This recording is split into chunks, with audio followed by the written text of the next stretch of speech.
Shalom. Saya juga menyapa saudara yang ada di YouTube GBI Bethel dan juga di Zoom Sinode GBI. Biarlah kita semua selalu hidup dekat dengan Tuhan. Hari ini saya akan menyampaikan firman dengan judul Ciri Murid Kristus Sejati. Mari kita akan membaca Lukas 14 ayat 25 sampai 27. Demikian firman Tuhan. Pada suatu kali banyak orang berduyun-duyun mengikuti Yesus dalam perjalanannya. Sambil berpaling ia berkata kepada mereka, "Jikalau seorang datang kepadaku dan ia tidak membenci bapaknya, ibunya, istrinya, anak-anaknya, saudara-saudaranya laki-laki atau perempuan, bahkan nyawanya sendiri, ia tidak dapat menjadi muridku. Barang siapa tidak memikul salibnya dan mengikut aku, ia tidak dapat menjadi muridku." Ayat 33. Demikian pula tiap-tiap orang di antara kamu yang tidak melepaskan dirinya dari segala miliknya tidak dapat menjadi muridku.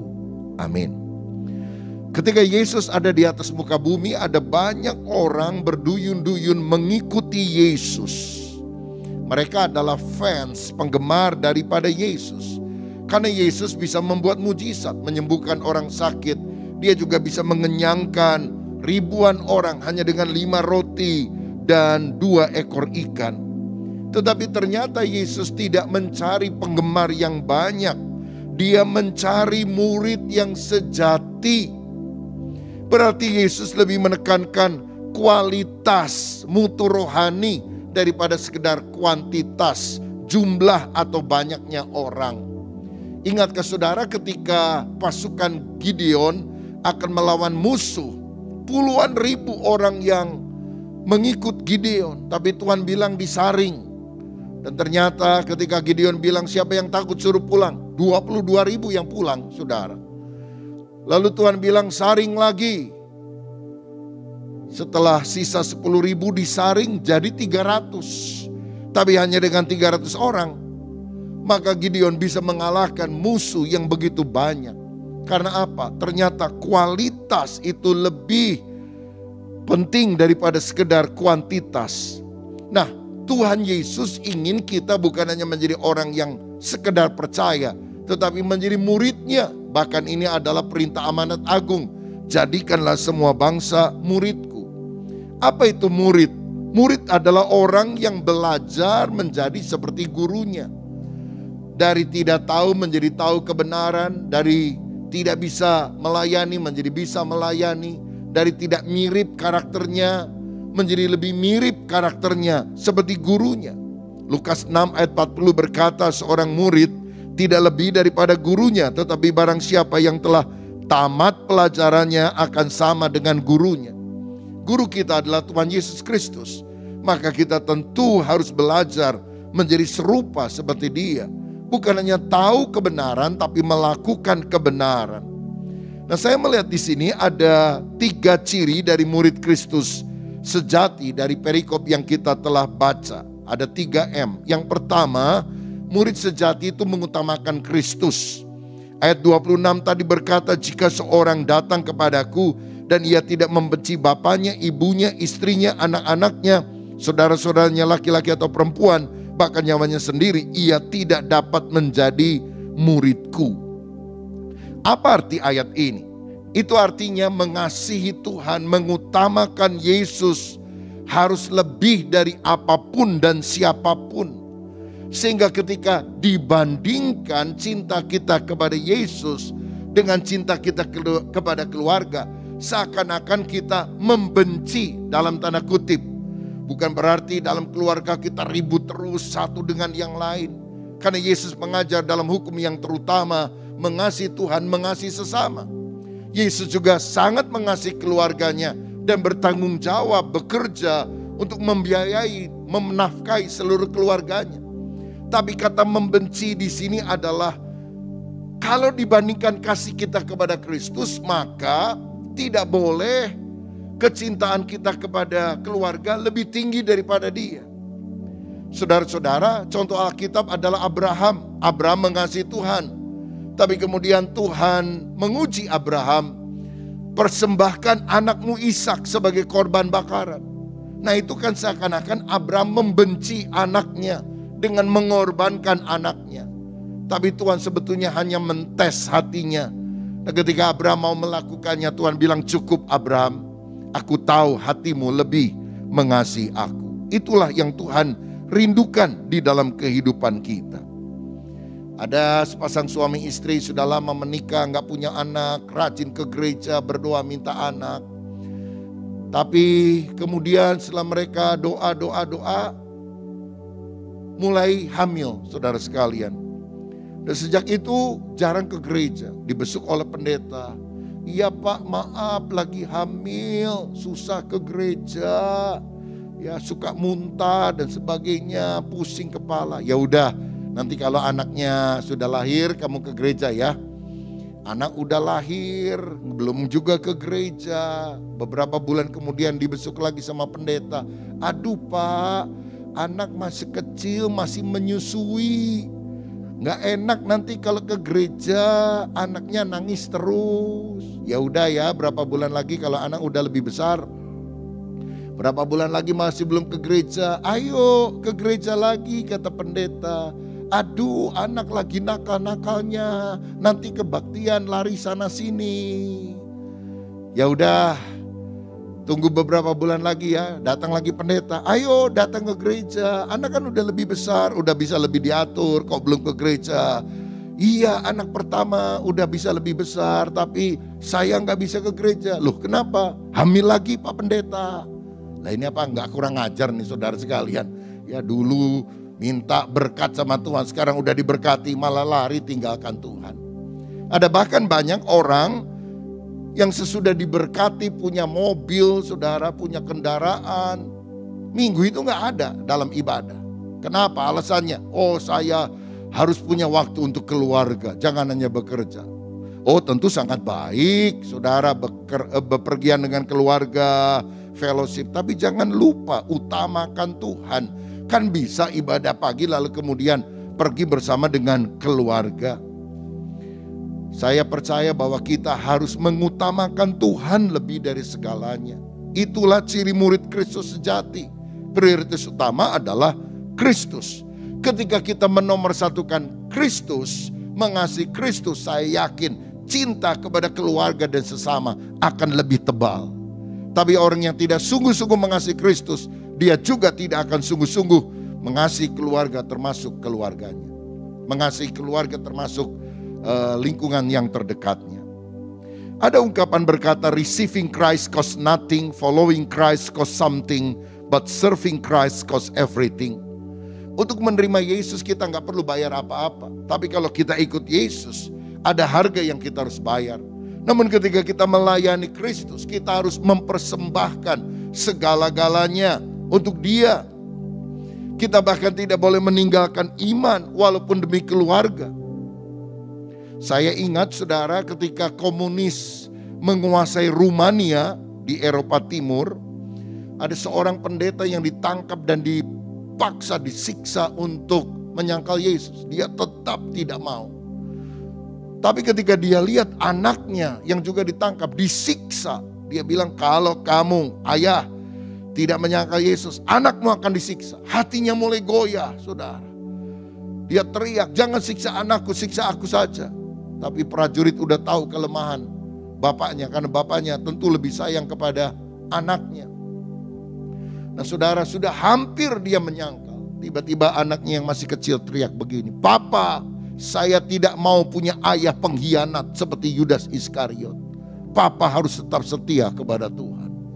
Wah saudara-saudara, itu kata-kata menempelak tapi sekaligus mengokohkan hati ayahnya. Anaknya dibunuh, saudara, ditembak. Tapi ayahnya tetap tidak menyangkal Yesus. Inilah artinya mengutamakan Kristus. Karena Alkitab berkata, barang siapa ingin mendapatkan nyawanya, dia akan kehilangan. Tapi siapa yang rela kehilangan nyawanya karena aku, dia akan mendapatkannya. Dia yakin bahwa anaknya sudah bersama dengan Yesus di dalam kekekalan. Mari kita menjadi orang yang mengutamakan Kristus. Ciri kedua dari murid sejati adalah mau memikul salib. Ayat 27. Barang siapa tidak memikul salibnya dan mengikut aku, ia tidak dapat menjadi muridku. Apa artinya memikul salib? Pikul salib artinya rela dibenci, rela diasingkan, rela dianiaya karena Kristus.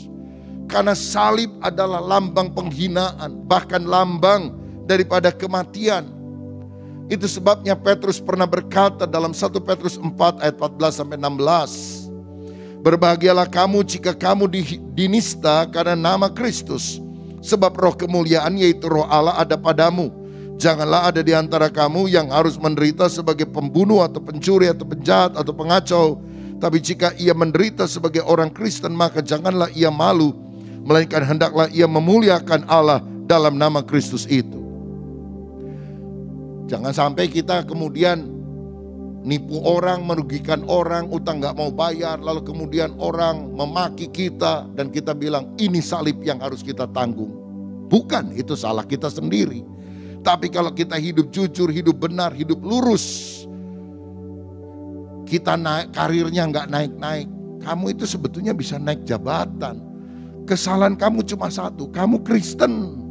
Kalau kamu bukan Kristen, kamu naik jabatan. Nah itu artinya pikul salib. Mau gak kamu beralih pindah kepercayaan yang lain? Nanti pasti jabatan naik.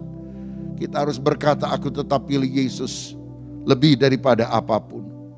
Orang Kristen sejati rela memikul salib lebih daripada kesenangan sendiri. Banyak orang menjadi Kristen dan berpikir menjadi anak Tuhan itu artinya senang-senang, happy-happy, hore-hore. Saudara, Tuhan memberikan sukacita dalam hidup kita, memang benar.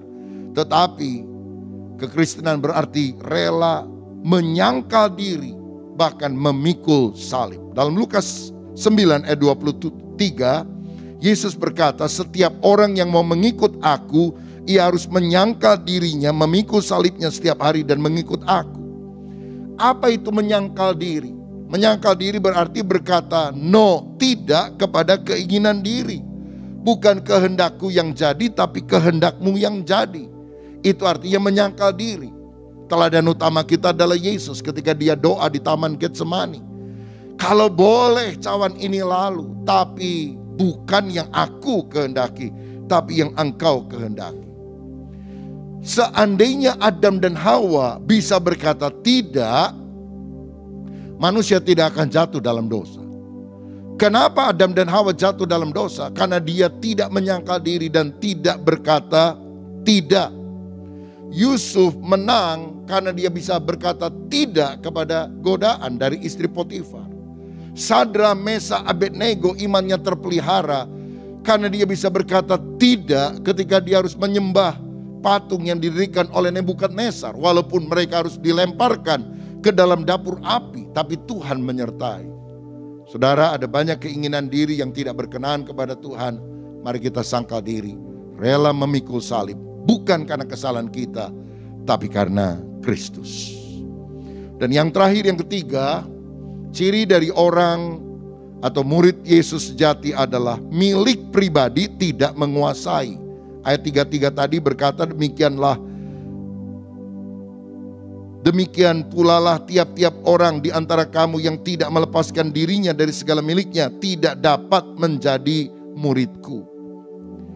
Bukan apa yang kita miliki yang menjadi masalah, tapi apa yang memiliki kita atau apa yang menguasai hati kita.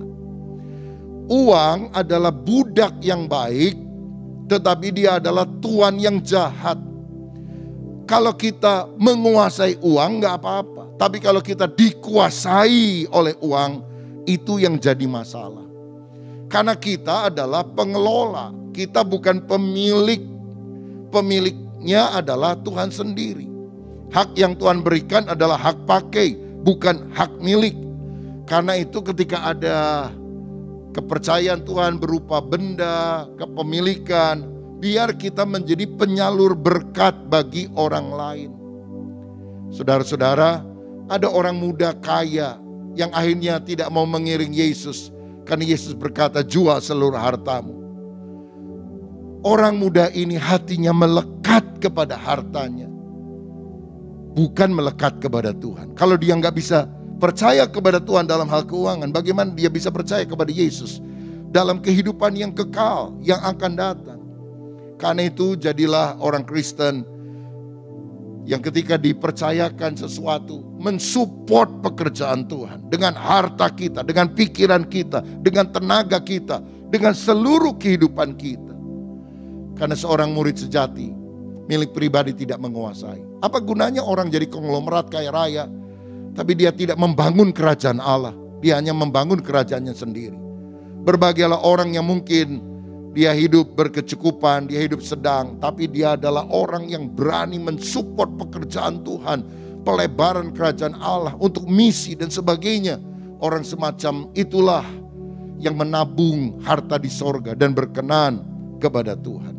Saudara tahu di Israel ada laut mati yang semuanya kering, tidak ada kehidupan, tidak ada ikan. Tapi sebetulnya tidak terlalu jauh dari sana ada Danau Galilea yang dialiri juga oleh satu sungai yang sama, yaitu Sungai Yordan. Tapi Danau Galilea subur, penuh ikan, penuh kehidupan. Apa yang membedakannya? Danau Galilea menerima aliran air dari Gunung Hermon lalu menyalurkan ke tempat yang lain. Sedangkan Laut Mati menerima aliran air tapi mampet karena Laut Mati 400 meter di bawah permukaan laut. Nggak bisa diturunkan lagi ke tempat yang lain. Akibatnya seperti namanya mati. Saudara, orang Kristen yang hidupnya bagi Tuhan, terima berkat, salurkan berkat, terima berkat, salurkan berkat, terutama untuk kerajaan Allah, akan menjadi subur, makmur, diberkati, ada kehidupan. Sedangkan orang yang mautnya terima seperti Laut Mati, serakah, tidak akan ada kehidupan. Karena itu mari kita hidup untuk menjadi berkat bagi banyak orang. Maukah saya dan saudara menerima 3 ciri ini dalam kehidupan, dan biarlah itu menjadi komitmen kita. Murid sejati mengutamakan Kristus. Murid sejati mau memikul salib. Murid sejati milik pribadi, tidak boleh menguasai. Dan ketika 3 hal ini menjadi komitmen kita, kiranya Tuhan berkenan menjadikan kita murid yang sejati. Selamat pagi, Tuhan Yesus memberkati kita semuanya. Amin.